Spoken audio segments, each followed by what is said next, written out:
I am the Deputy State Director for USDA Rural Development. I want to begin by thanking Sowing Seeds of Hope for having us here for this meeting today. Hopefully you will gain a lot of information about our single-family housing programs, and please feel free to ask questions. And because if you don't ask a question, you won't know the answer. So we're going to go ahead and get started. We've got a full agenda. I'm going to start by first introducing our State Director, Mr. Nivory. Nivory has over 34 years of experience with our agency. He started as a co-op student. I was going to say he must have started as a 2-year-old, but he started as a co-op student, and while he was attending Alabama A&M, where he graduated with a degree in education and a master's degree in agricultural management. During his time at USDA, he has served in the capacity of an assistant county supervisor, a construction analyst, an area specialist, and an area director.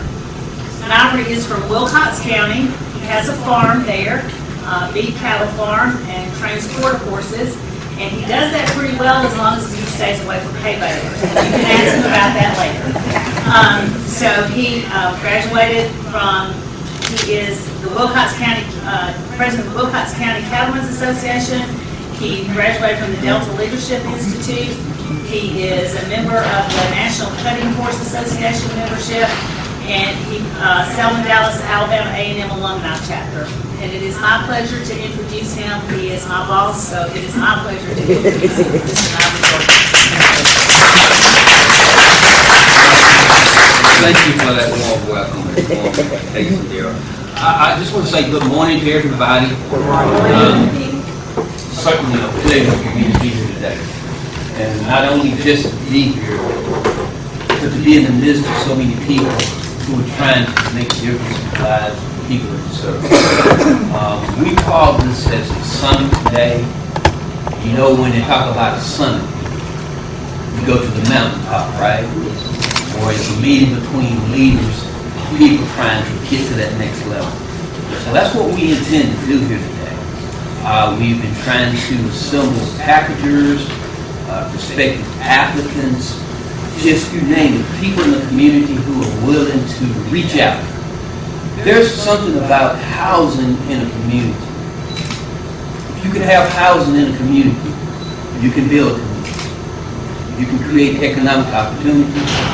You can make people feel welcome about what they're living in, how they're living. And it's a pleasure to be able to stand before you today and talk about the housing initiative and things that we're trying to do to serve our communities. When I ask you, as applicants, external partners, we need your sincere help in working with the staff that I'm about to introduce to you. These people spend tireless hours looking at hundreds and hundreds of applications, and then when they call you back and say, I need some, I'm going to get down to earth with you. And you say, I'm not giving you anything else, and you walk away. You're not hurting anybody but yourself.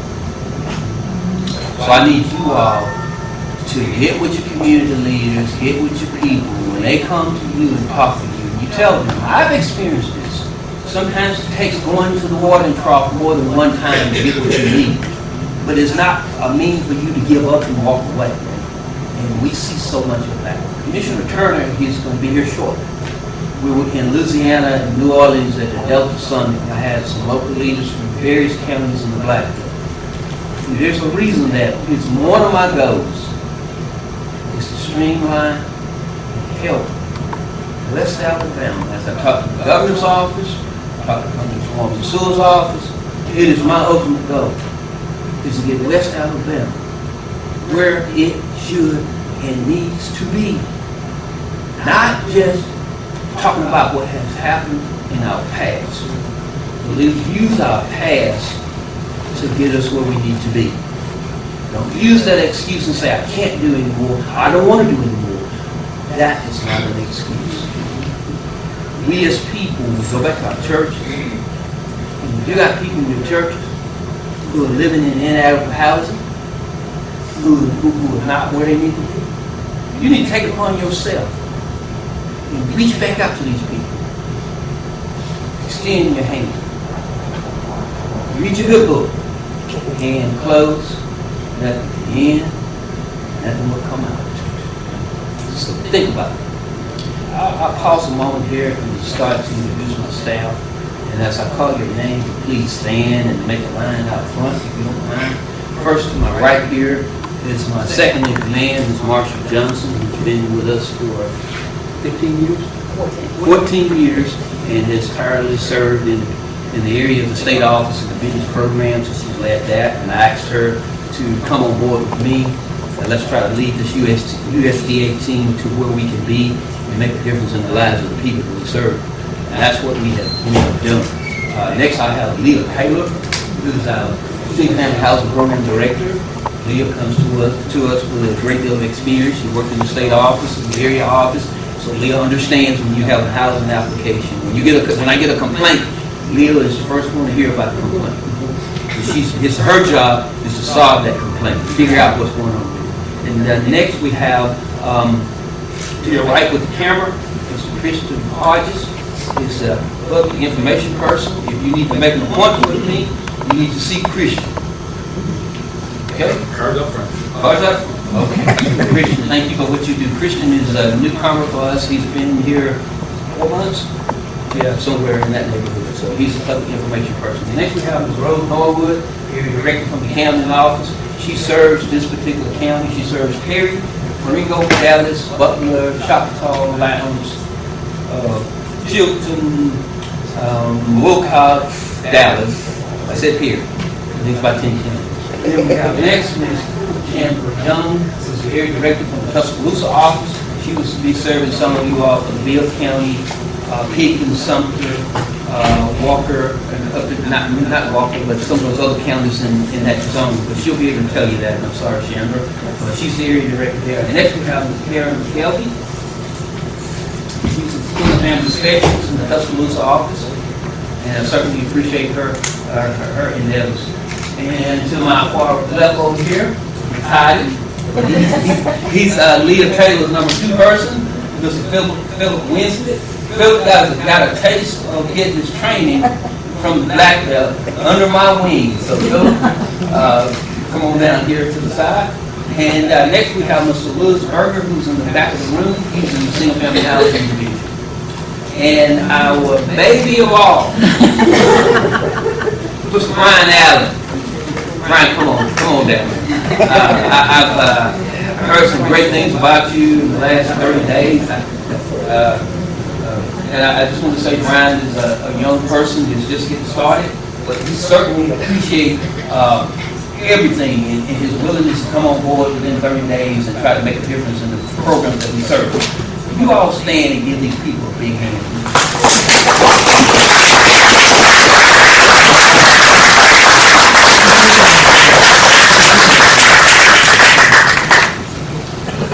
Oh, he's in the Wilcox County office, and the office in the county. Okay. All right. Thank y'all. We're happy to have you here, Commissioner. I'm just doing my speech here, so certainly we want to talk about USDA. Our agency have a total of 70, I'll say it again, and I think a lot of people miss this. We operate under 70 different programs.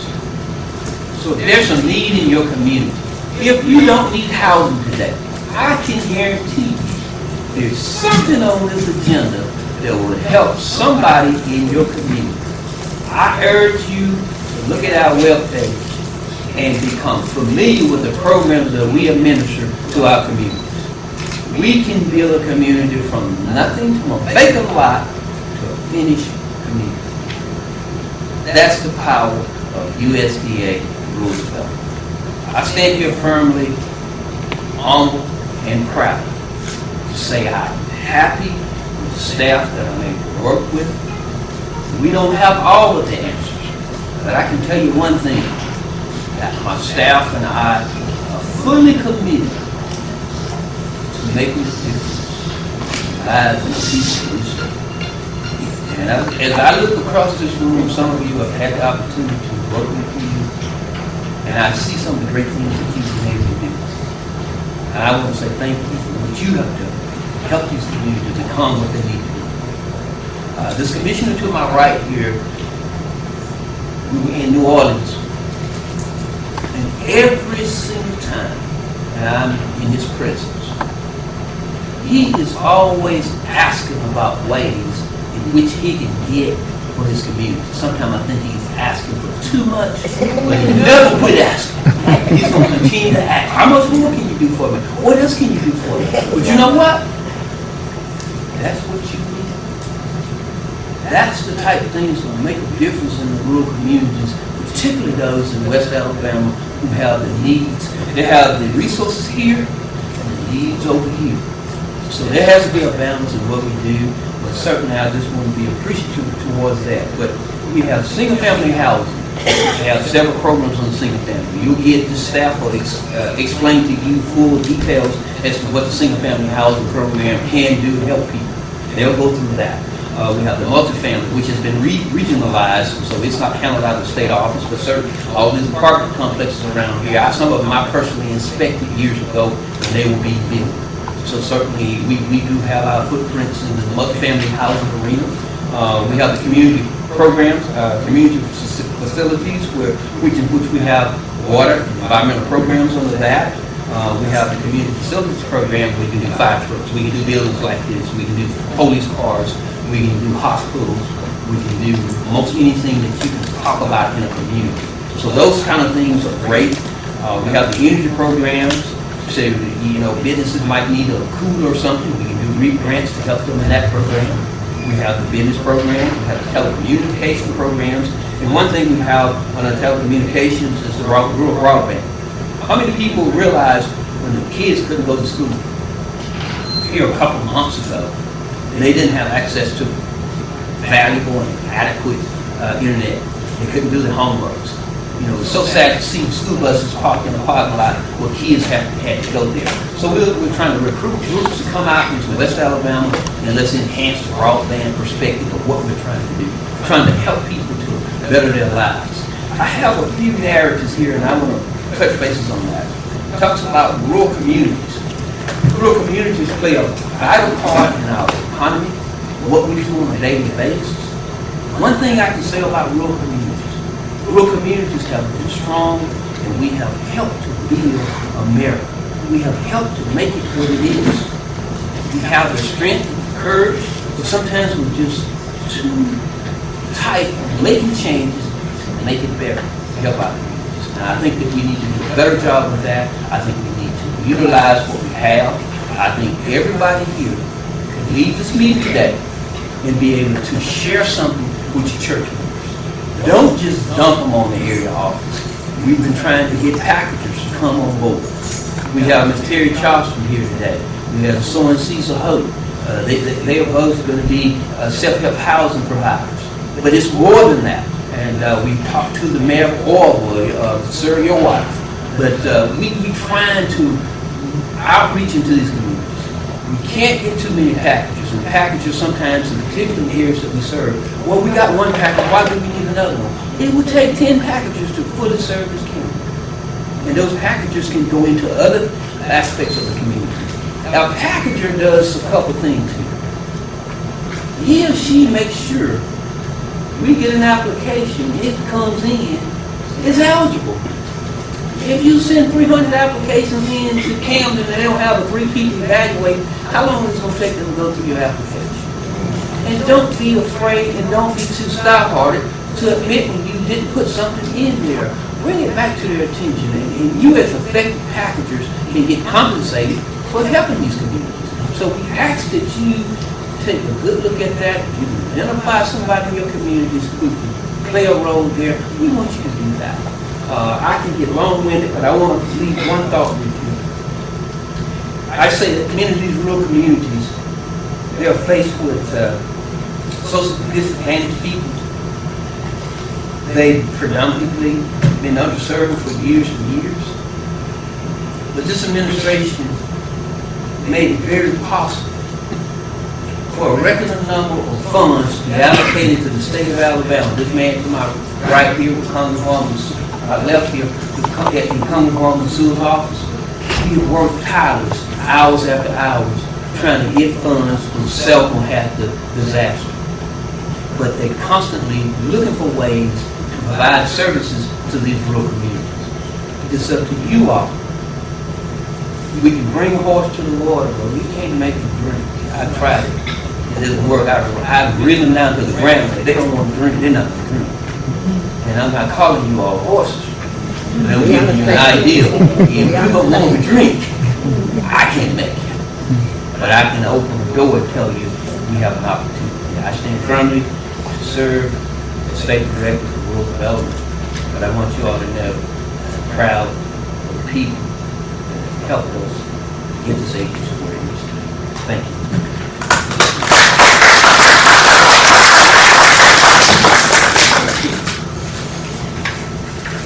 Thank you, Mr. Gordon. I just will say, y'all hear how passionate he is about West Alabama. I am also from West Alabama, and we have conversations all the time about how we need to help West Alabama. That's what we want to do. So hopefully you will get some information today that's going to help us move forward and do some things over here in West Alabama. The next person I'd like to introduce is Byron Evans. He is from Congresswoman Sewell's office, so if you would like to say a few words.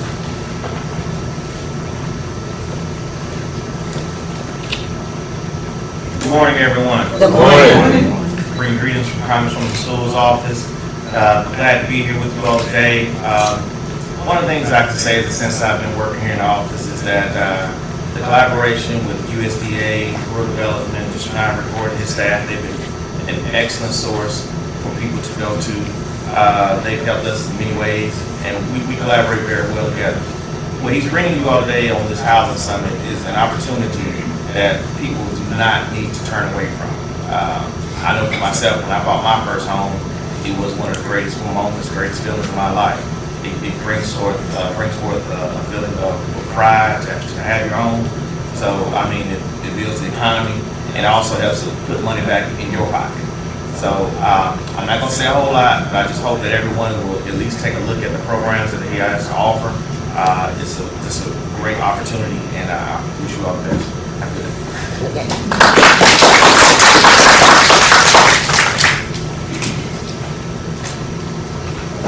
The next person I'd like to introduce, y'all probably know him better than I do, but I haven't met him yet. So it is Commissioner Turner. Commissioner Turner first entered the political arena in 1983 as a coordinator for the George McMillan for Governor campaign. He was an undergraduate student and an understudy of his father, the late civil rights activist Albert Turner Sr. He moved rapidly through Alabama politics as an assistant legislative director for the Office of Alabama Lieutenant Governor, Community and Public Affairs Director for the Office of President Pro Tem, and as an assistant director for the Alabama Department of Economic and Community Affairs, commonly what we refer to as ADECA. He was appointed to serve in 2000 as commissioner for the remainder of his father's fourth term of office, and he has since won 2 full 6-year terms on the Perry County Commission and is currently serving his 3rd term as the commissioner chairman. He was educated in the public school system here in Perry County before moving through Miles College in Birmingham and earning his BS degree in political science with a minor in public administration. He furthered his education by earning his JD degree from Thurgood Marshall School of Law in Houston, and he is the youngest of 4 children. So it is my pleasure to introduce Commissioner Turner. I'm going to go on my website. Good morning to all of you. And you all would like to have a new home prepared camp. I can't see an hand. I don't have my glasses on. It's important for a community to have home ownership. People who own homes, who can have a piece of the American dream. And that's what they promised us, a piece of the American dream, and that is home ownership. I'm fighting like the devil trying to change the course of the thinking of the state of Alabama. They still have this belief that multi-family housing is the way to go. We can put us all in some apartments or in some projects and say you got a home. You got a roof over your head. You don't own it. I want us to own it. That's why we have brought Gordon, who has done a tremendous job in a short period of time. He's appointed by the president. It usually takes about a year after the president gets into office that they replace someone like Mr. Gordon. Hopefully, y'all are not going to listen to the narrative that Joe Biden is too old and that y'all rather have somebody else. The narrative is that this country is moving in the right direction finally. The narrative is that we got to make sure that we do everything we can on the state and local level to match the effort on the federal level. Power and orders come down. They have money available for you in Washington, D.C. It doesn't do me no good to come out and vote for me. I can't bring that stuff to you. Don't leave me talking about vote for me if your water is still coming out of a pump that you got to pump. Or you got to pray you're turning the faucet on that you use. It doesn't mean anything to vote for me when I cannot help you better your life. Tell people, I ain't talking about how much to like you. Tell me what it is that you need me to help you to do. And then let me go to work to do it. And if I cannot do it, then don't you go vote for me. This summit here is about trying to empower every family in this community. Not just those who talk about coming. I got 15 houses. Some need some repair.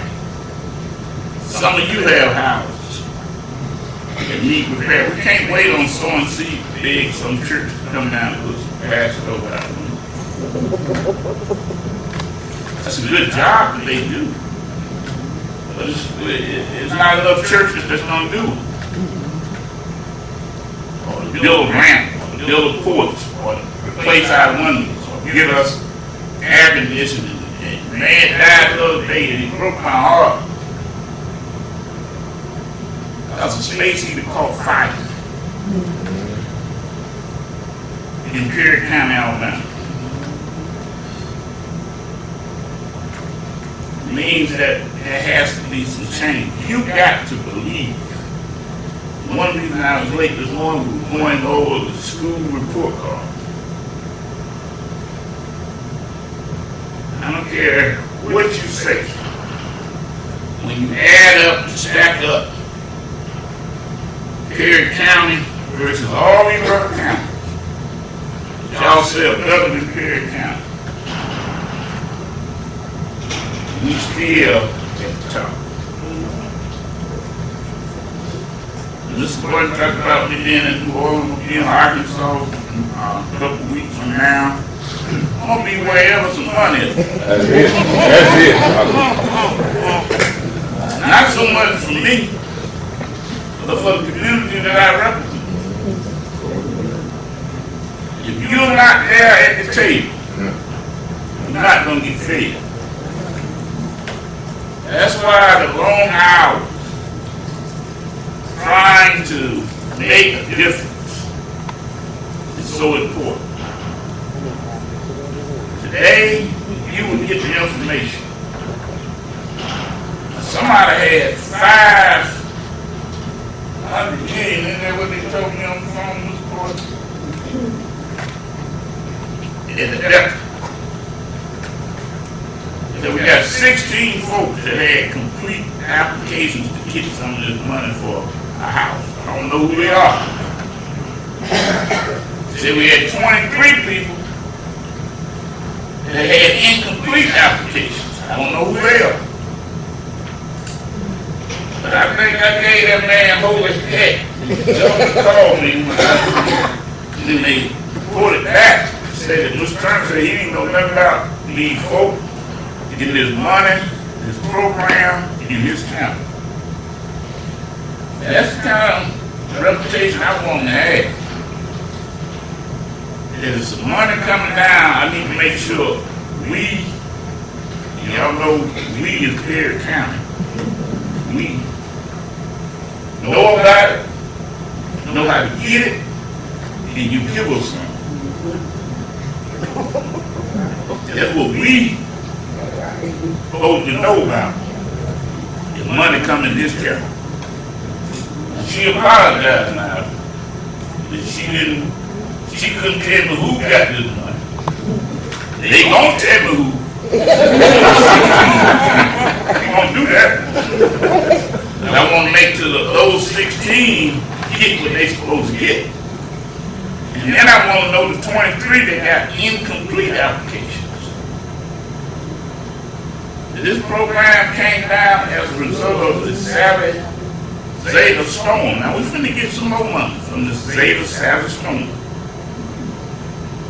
And we're going to do some more things in this county. Now, government is not like microwave. I got up this morning, I could microwave that coffee by putting that one little thing and then get down and a couple seconds later I got some coffee. Government don't work like that. You gotta have patience. You gotta have understanding. And then you got to have the will to keep the course. These people that gonna talk to you about this self-help housing, they're gonna talk about how long it took and how they thought it wasn't gonna happen. But it happened. I want you all to, one, want something. Want your house repaired. Want a new house. I want you to want it. I want you to see it in your mind. Because if you don't believe it, it'll never happen. I don't want to come and see a house turn there and that talking. Ain't nobody gonna get that. You don't get nothing, you don't feel these papers out. You ain't gonna get nothing if you don't constantly make sure that everything you need is here. Anybody don't give you that for nothing. It's gonna be cheap, but it ain't gonna be free. Now, you'll stay on Mr. Gordon and his staff. I live in Washington and come to Pump Sewer. That's my second home. I'm so glad they got a direct flight now from Montgomery to Washington. I can get up in the morning and fly to Washington, fly back in the evening, and y'all ain't know I'm gone. But it's important that these people understand your needs. Don't be ashamed. Don't be fretful. Don't come in believing you're not going to get it. Claim it. That's the first thing you got to do is claim it. You ought to be tired of living in substandard housing. You ought to be tired of living in abject poverty. One thing that they said this morning, Perry County, you're Title I.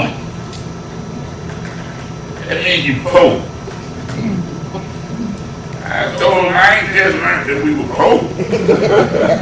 But we don't want to stay poor. Give us what we need. I'm here to claim what we need, and I want you to claim what you need. You need housing? Tell me you want a house. But don't go trying to build a house you know you can't pay for. I want 7 bedrooms. What you gonna do in 7 bedrooms? Ask for what you need, not what we want. We want everything, but we need a home. They're gonna give you an opportunity. I thank you, Mr. Gordon, for opening your office up on Saturday. This is Saturday. You won't no meeting during the week when you're trying to work these jobs. You ain't got to take a bath, fix your hair, and come down. I don't want that kind of meeting. I want meeting when they got to get up on Saturday when you ain't got nothing else to do. And say, I want to better myself. I want to better my living condition. Don't get mad at me because I got a night out. You can have one too. You know what the man said on the Cooks and Clearinghouse? You can be the next one. You can be the next homeowner. The next homeowner. He had faith.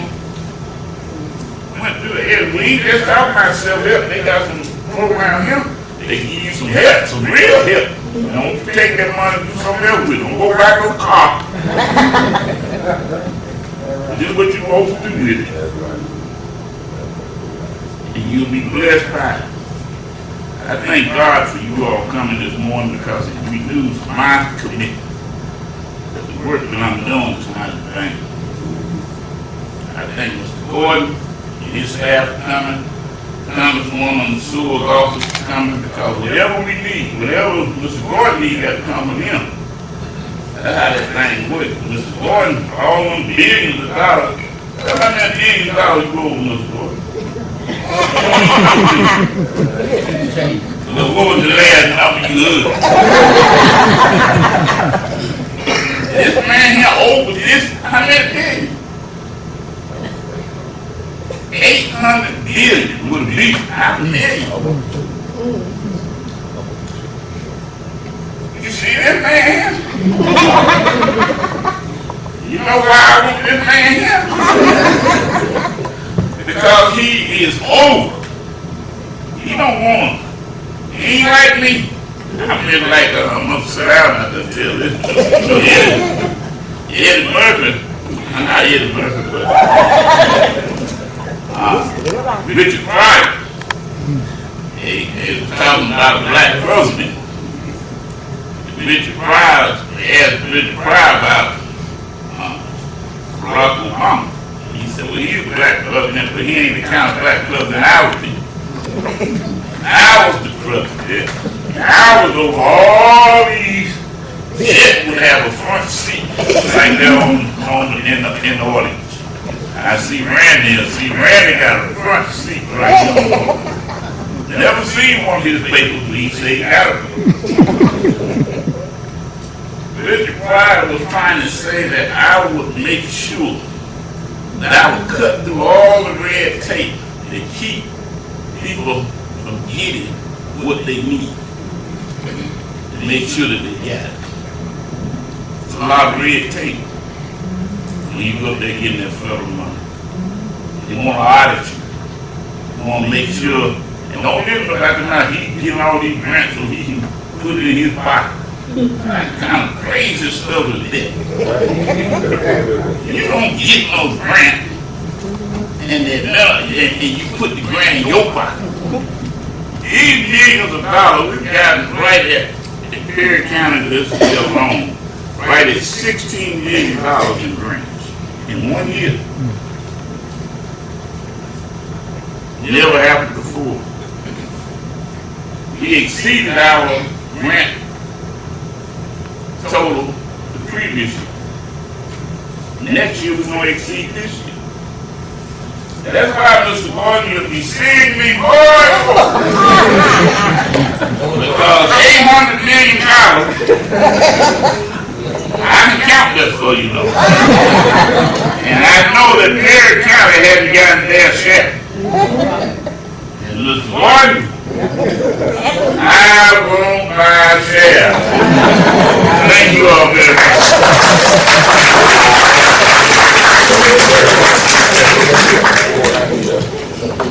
Thank you, Commissioner. 800 million?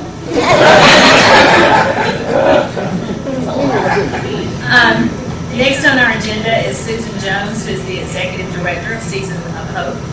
Susan serves as the Interim Executive Director, and Seasons of Hope is a faith-based nonprofit organization that promotes holistic, collaborative, and community development in Perry County, while seeking to address disparities in healthcare, housing, and education in the Blackbelt.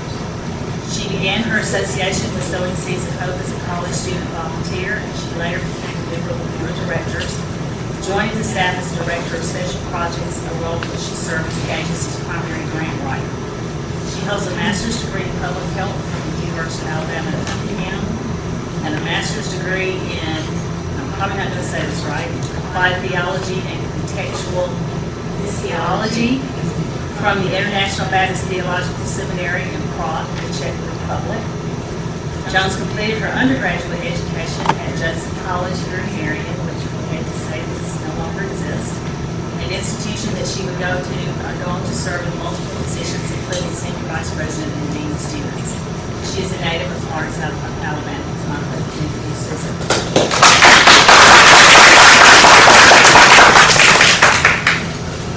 Good morning. Good morning. We appreciate you all coming. We want to thank Mr. Gordon, Leah Taylor, who's hiding behind the stairs, the entire USDA staff. Thank you for coming out on a Saturday. Mr. Evans, always good to see you, and the Congresswoman in our place. Come more often. And Mr. Turner, we want to thank you for getting the ball rolling on this event.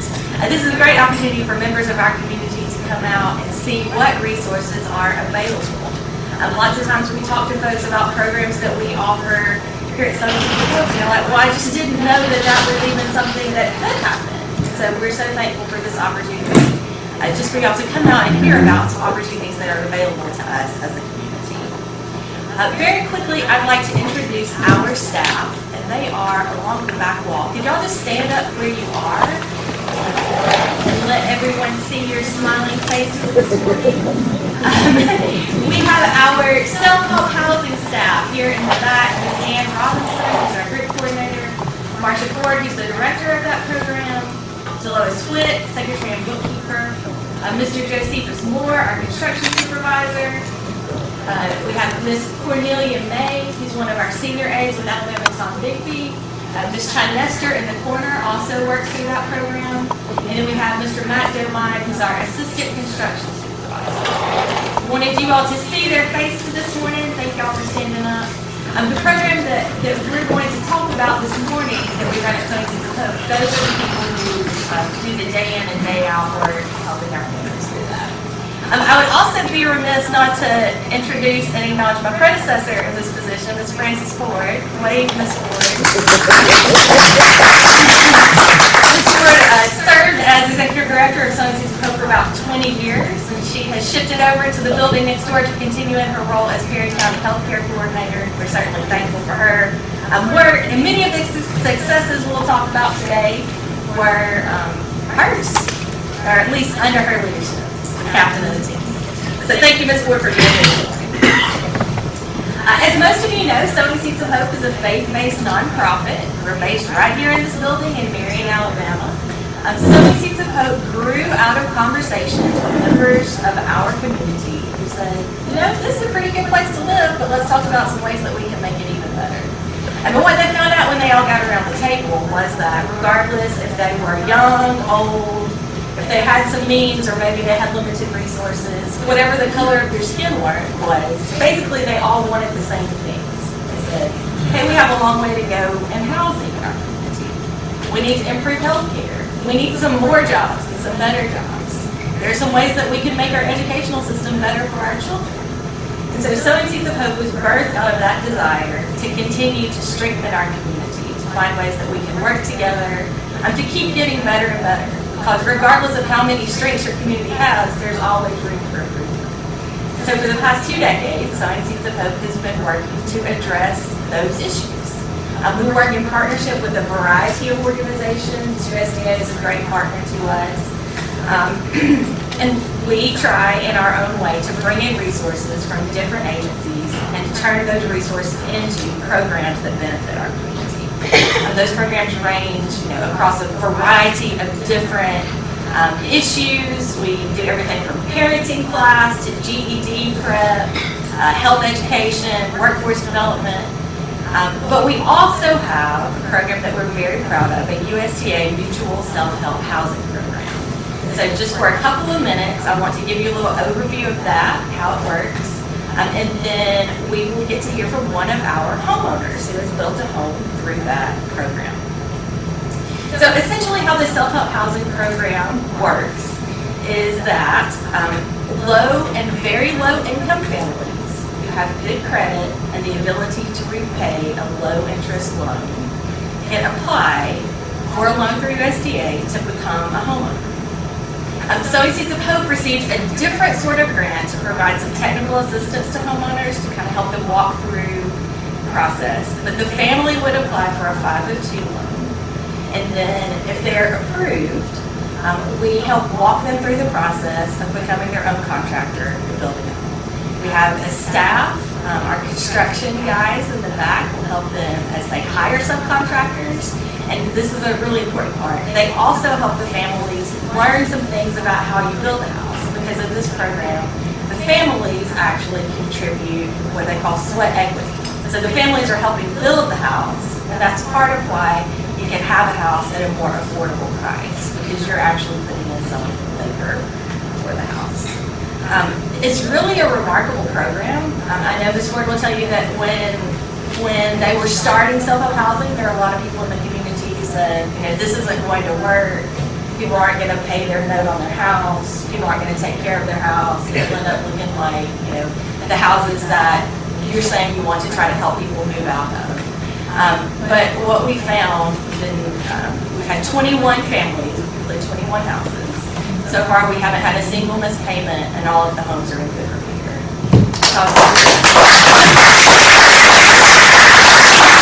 Because those 21 families, they know where they've come from, and they've put in a lot of work to get to that point. So when you become a homeowner, you have your own place to be, and you're going to make sure that that's well taken care of, and you're going to make sure you do everything in your power to make sure you don't lose that. So we're very proud of our families for the work that they've put in their homes. Like I said, 21 complete. We have 4 more families who we are waiting with to close on their house so that they can begin construction. And I'm going to save the rest of my time for the person that I think you'll be the most excited to hear about in terms of the programs we have at Sowing Seeds of Hope, and that is one of our homeowners. You can go ahead. Okay, all right. We have Miss Evelyn England. Where are you? There you are, Miss England. Miss England was in our first, come on up. Miss England was in our first group of homeowners, and we asked her if she would come this morning just to share briefly about her journey to homeownership through the self-help housing program.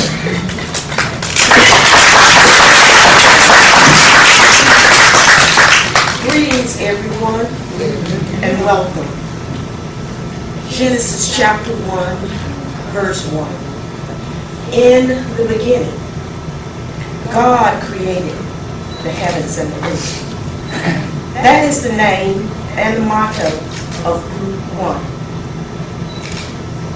It took about 4 years from start to finish. Lots of ups and many downs, but we made it. Heard the song, Slow Rolling? Well, we just roll slowly. We roll so slow that I took it upon myself to reach out to HGTV. And guess what? They reached out to me. Our group consisted of 4 home builders, 2 of which at the onset was already 80 years of age. 80 years of age. We have lost Miss Jones, but we still have one other, Miss Billison. It was great inspiration to me just to have them there. That if they could do it and encourage us, we took the step to go a little further. They didn't just give us a house. We made it into a home. If walls could talk, it would tell of the joy and the love, not to mention those good home-cooked dinners that those homes provide. It was just last week, my 8-year-old grandson Grayson's baptism. I provided the dinner. And again, another one of those memorable moments that was given to me because I stayed in the race and got my house built.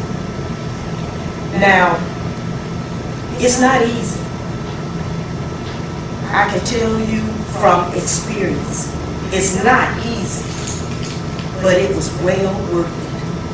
I have been in that house, 12, 13 years. And there are times at midnight, I just got to get up and walk and thank God that I stayed in it.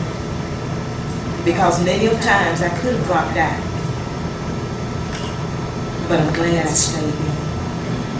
If you want a house, go get it.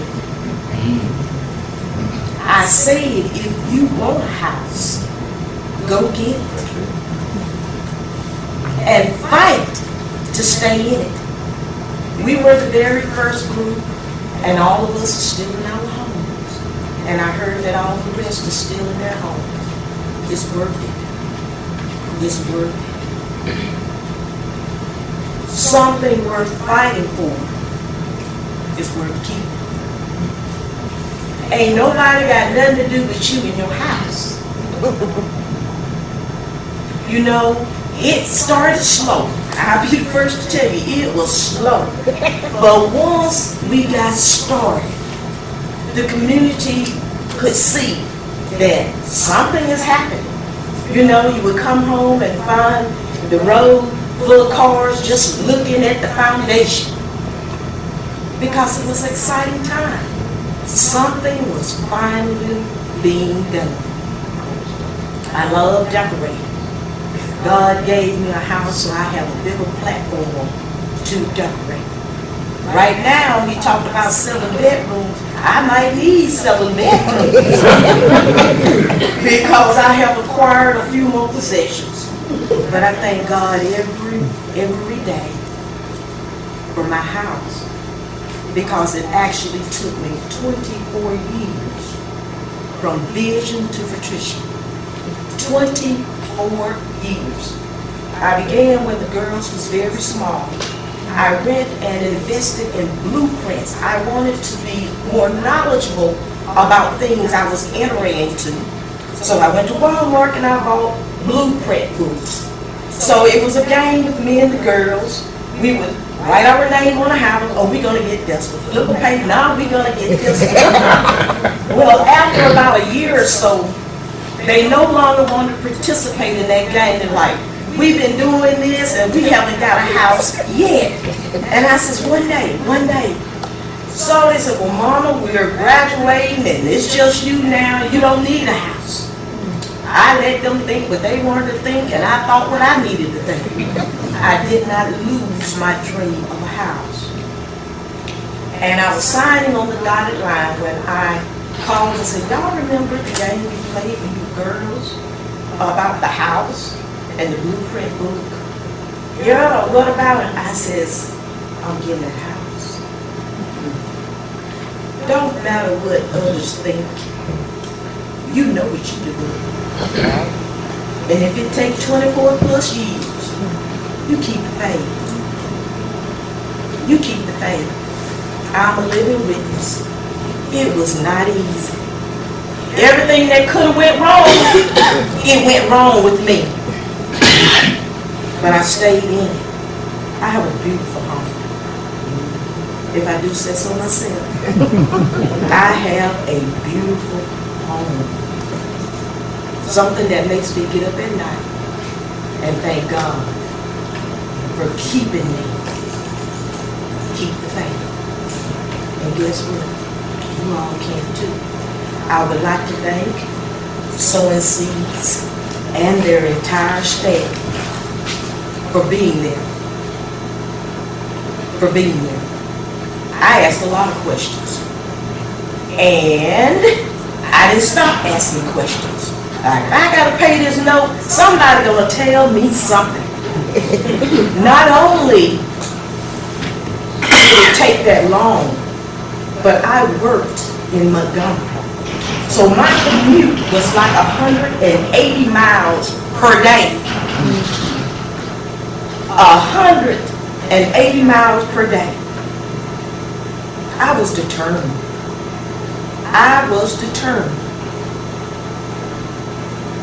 And you all got to be too. Whatever comes up, you and the man upstairs, you can handle it. I want to see more homes go up. I want to see more proud homeowners that I did this. Tell the next group, it wasn't easy, but you stay in there. And you'll be glad that you did.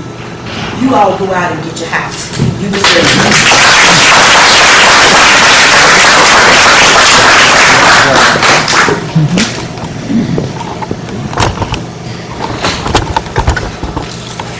Thank you, that's a wonderful story. I'm happy for you. So next on our agenda is, I guess y'all are going to talk. So people from USDA are going to come up and give you information about the two programs that will help you on housing.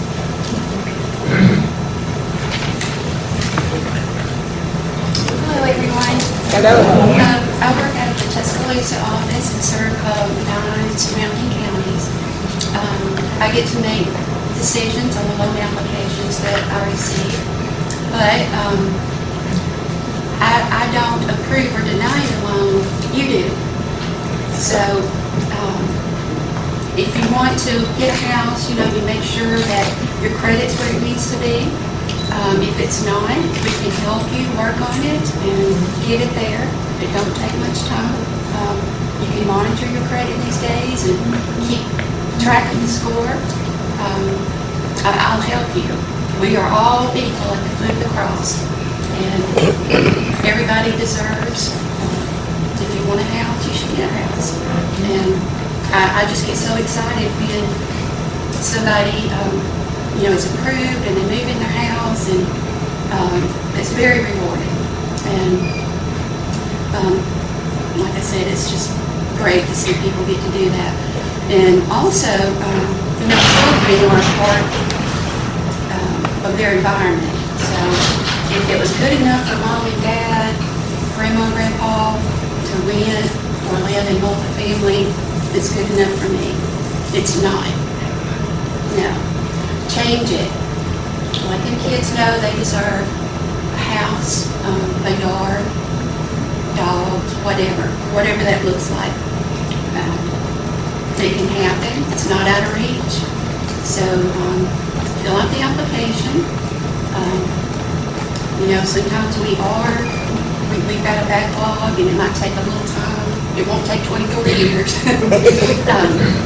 But we'll get to it. We'll help you. So it's a great program. A lot of the private sector mortgages can't touch it. It's what we call 502 home purchase. And you can build, or you can purchase existing, or purchase a new already built house.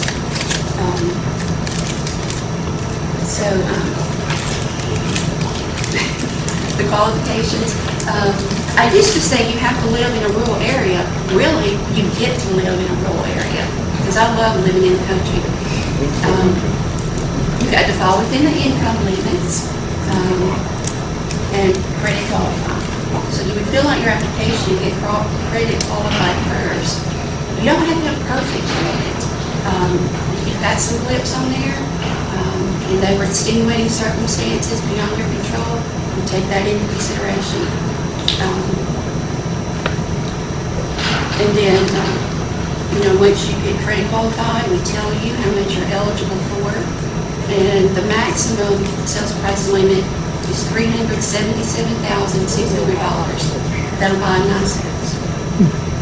Not everybody qualifies for that, but I'm just saying, I have some people that do. Yes, ma'am. What minimum credit score would you suggest that we should have, not to get to that 377,000 that you just mentioned, but just for just a house, just Okay. minimum? What credit score Well, would you there's not a recommend? score that you must have. We like to see it at 640 or better. If it's not, it don't mean we can't do it. We just, look at things on a case-by-case situation. Sort of add to what you're saying, here's an opportunity for you to provide some non-traditional credit sources to strengthen your application to this factory. Qualifying entity. Well, it depends by county, so, yeah, unfortunately, the Tuscaloosa office doesn't serve here in county. Yeah, but we do have a lot of information in the back. Yes, ma'am. Do you all cover Harris County? The Tuscaloosa area office doesn't. What kind of stuff? Harris? Harris. No, I'm in Texas. Texas. Oh, We would have to get you in touch, I'll get your card, and I'll put you in direct contact, state direct contact. Okay. But to answer your question, we do cover, our program is nationwide. It's just whether or not there's eligibility in that area. And like Karen had said, there is different income limits in every county, for the most part across the states, all states. So we would just benefit. If Harris is Houston, Texas, then I'm not sure of the eligibility in that area. Since it's such a large community, it may not be eligible for our program, but I'm sure parts of Harris might be outside and away from Houston. Okay, one of you on disability, one thing on disability. you do have to have repayment ability, and a lot of times, just disability, it won't get you a high sales price limit. You can get a co-signer or, something to maybe make the income a little higher, or if you have any debt, get that paid off. That will always give you a little bit more buying power. But I have approved people with just disability. And it's going to depend on what debt load you have, what you got to repay the bill. All of that is factored in. So she really can't answer the question. She don't know your income, she don't know your credit score, she don't know that. I'll just ask Yeah, a question yeah. about disability. So Right. you want a house that has disability and their income is just that once a month. So whatever your income is, it doesn't matter whether it's disability or it's just going to be a matter of ratios. So it doesn't matter where your income comes from. It's just whether or not you can handle the debt load of a new home based on what you have now. Yes. So yes, ma'am. Hopefully that answers your question. Okay. So you already have, you have to own your land, or just the house, you can get the house in advance purchase together? You can purchase the land, and are you talking about building a home? Yeah. Okay, yeah. You can purchase the land and finance the building of the home together. You would have to find your own builder, qualified builder, and get 3 sets of certified house plans, and there's a little more work to building, but sure, you can do it. Let me go ahead and let everybody know, our agenda includes some breakout sessions in just a few minutes. So if you have some specific questions that might just be things that you're wondering about, if you can just hold those until we break out, that'll be a better time for you to ask some specific questions. But what we're trying to do here is just give a general overview of the programs that we have. So the first program, she's talking about 502 homeowners program. But if you can't already own a home and apply for one, you have to be a U.S. citizen.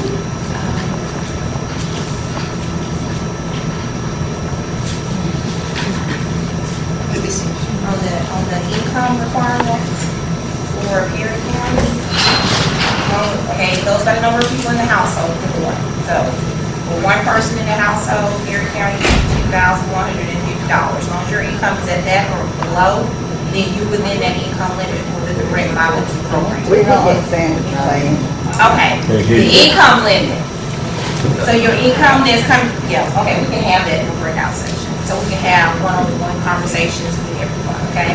So let me just Oh, make can sure you- that, yeah, I just want to make sure that you'll understand, because we do want to give you a general overview. And for our program, it's for low and very low income families. So what that means is that there's a threshold that we can't go over. And so what the income limit that she was giving you is the annual income. So if you make that or less, then you would be eligible or should be eligible for our program, at least income-wise. We still got to If look you have at it. just one person in the house. Yes. I think you understand what you're saying, we just can't hear you. Oh, okay, I'm sorry. I thought I was talking about loud enough, I'm sorry. Well, that's for 1 to 4 people in the household. And if you have at least 4 to 8 people in the household, you can have up to $68,850 in household income. Now, this is all the household income that's coming into the household. Even though you have someone in the household that's not going to be an applicant on there, you still have to count all household income. Okay? So that's just one of the things that we look at. That's why we have a breakout session. We'll go through some of this stuff with you and kind of ask some just brief questions so that you don't take time out to fill out a complete application package and then realize, oh, I don't fall into that requirement. So one-on-one, and that's what we do with our customers all the time. We have a one-on-one conversation because we want to get to what you have coming in, how we can assist you. Because we want to start at yes. We want to be able to tell everybody yes. So even if we have to tell you no right now, we want to be able to come back and say, look, do this and this so we can get you to yes. That's what this program is for, to help rural citizens get into home ownership or get some home repair. So, hey, reach out to us. Let us know what we can do to assist you. If we can help you, I promise you, we're going to do our very best to do that. Thank you all for coming out today. I'm glad you all took the time and came here. Thank you. I'll start by mentioning that there are several flyers or handouts on the table right out here. And if you get the one that has the blue and green boxes on it, you'll see at the bottom there's a lot of websites, as well as on the other information sheets, or what we call fact sheets, FACT fact sheets, because they give you facts about the program. There's websites on here where you can go on the internet and get to the websites to find out all those details. So the eligibility website will give you, you can go to that link. There's a map there, so if you've got friends or family that live in Texas, you can go there and find out all the specifics all across the whole nation. So it's got a map on there also about what areas are eligible by location. So if Houston, I'm sure the population is too much in Houston to be eligible, but maybe right outside of Houston, you can see the map to see where you could find a house that they want to purchase and be eligible for the program. So our program is rural development, so you need to be in the rural areas. Of course, Perry County is rural, the entire county is. When you start getting towards Montgomery or up there in Jefferson County where Birmingham is, those areas are not eligible. They're too populated to be rural by definition.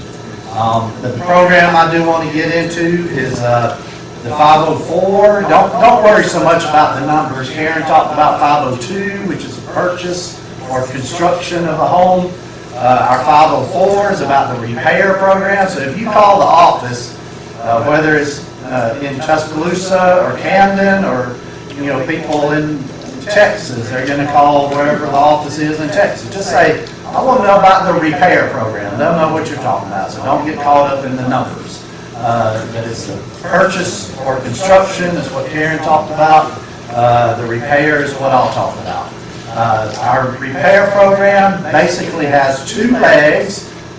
One leg is you can get a loan to do repairs. The other leg would be you can receive a grant if you're age 62 or older to repair your home. That would be a home that you do already own, And of course, it does have to be in an eligible area by location. Like I said, Perry County is completely eligible. If you're inside Perry County, and most other counties right around here are, eligible by location. So as long as you own the home or have the deed in your name, then, you can apply for assistance. Again, if you're age 62 or older, you can receive a grant to repair or remove safety or health hazards. So if you need a new roof, if you got plumbing problems, your hot water heater went out, or you got foundation problem, whatever the situation is, if it's to remove a safety or health concern, then we can consider making a grant to you. If you got some problem and it's going to cost more than $10,000, we could also combine some loan with that. The great thing, I know everybody hates to hear the word loan, but I'll tell you what is the next thing to free? It's not quite free, but it's almost as free as it can get. 1%, would you believe 1%? That's next to free. So what that means is for every $1,000, you do have to repay it, but it's less than $5 for every $1,000 you borrow. Repaid over a term of 20 years. All right, so people used to tell me all the time when I was working out in the field, I don't want no loan. I said, listen, you only need a $2,000 loan. It's $10 a month. Can't you afford $10 a month? Oh, yeah, I can afford that. I know you can. I know it's not that grant that doesn't have to be repaid. It is a loan, but it's only $10 a month, or whatever the situation. So we can go up to $40,000 for a loan, and that's a lot of loan. So granted, that's going to be a lot. If you get the whole $40,000, and the first think about what you could do in your house for $40,000. That repayment would be about $190 a month. But you'll be able to have a lot of that work done with that $40,000. All right. Mobile homes, if it's a mobile home, as long as you own the land that the home is on and the mobile home, you have to have title to the mobile home and deed to the land, then we can make a repair loan or grant to you. Grant if you're age 62 or older, but we can do repairs to the mobile home. So I would like to touch a little bit on what the previous speakers said a couple of times. They talked about knowing about our programs. And the old saying, knowledge is power. That's a true statement. So even though you're thinking now, you may not, be wanting to apply for these loans right now, but you might have family or friends. So this knowledge is going to be something you can take to them. You may not own your home right now, so you're not concerned about the repair program, but you get a purchase loan from us to buy your home. Later, you're going to need repairs. Nothing lasts forever, so it might be 25, 30 years that you need something repaired. Then you can come back to us. You know about our repair program now, so you come back and you get some repair assistance so that we can do those repairs for you. So, again, we're just trying to touch on some of the highlights. And even if you do own your home, maybe you got a brand new home. You never know when something's going to happen that's going to require you to need some assistance. There could be a storm or a tornado come through. Rocks flying everywhere, a tree falls on your roof. Well, now you need a repair loan. So you never know when these disasters are going to come through, so always be ready. Yes, sir. Dallas County is definitely one. In the city of Selma has had a lot of disaster, the storms that came through.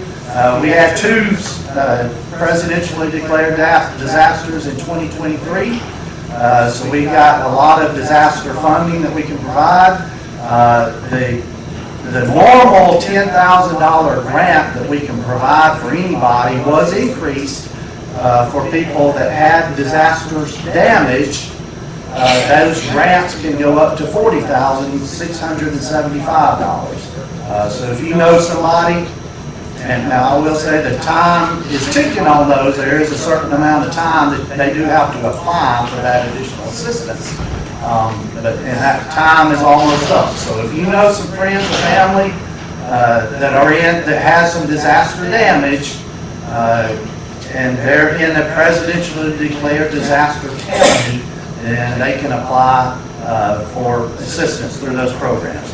Let me touch again real quick on these flyers. The program, the purchase or construction program that Karen talked about. There's a 2-page flyer out there. You'll notice 2 pages because it's got this little staple up there in the top. But on the second page is the map. And the map, you'll see it's kind of color coded. So each, the colors are going to tell you what county office or what area office serves the counties that are coded the same color.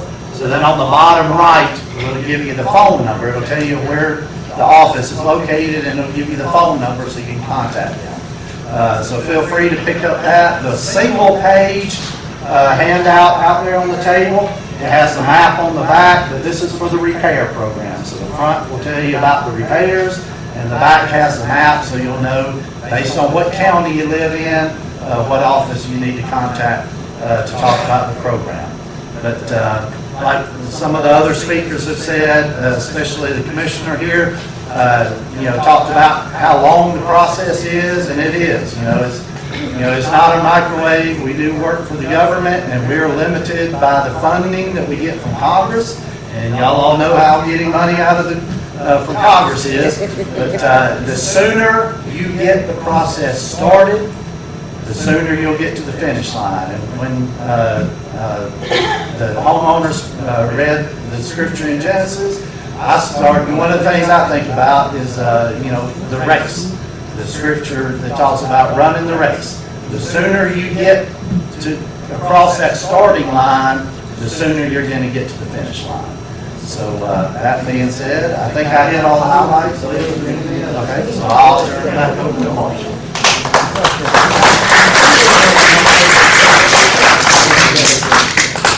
I just want to ask one question. My mom paid out a grant back in 2005. Will she be eligible for another grant?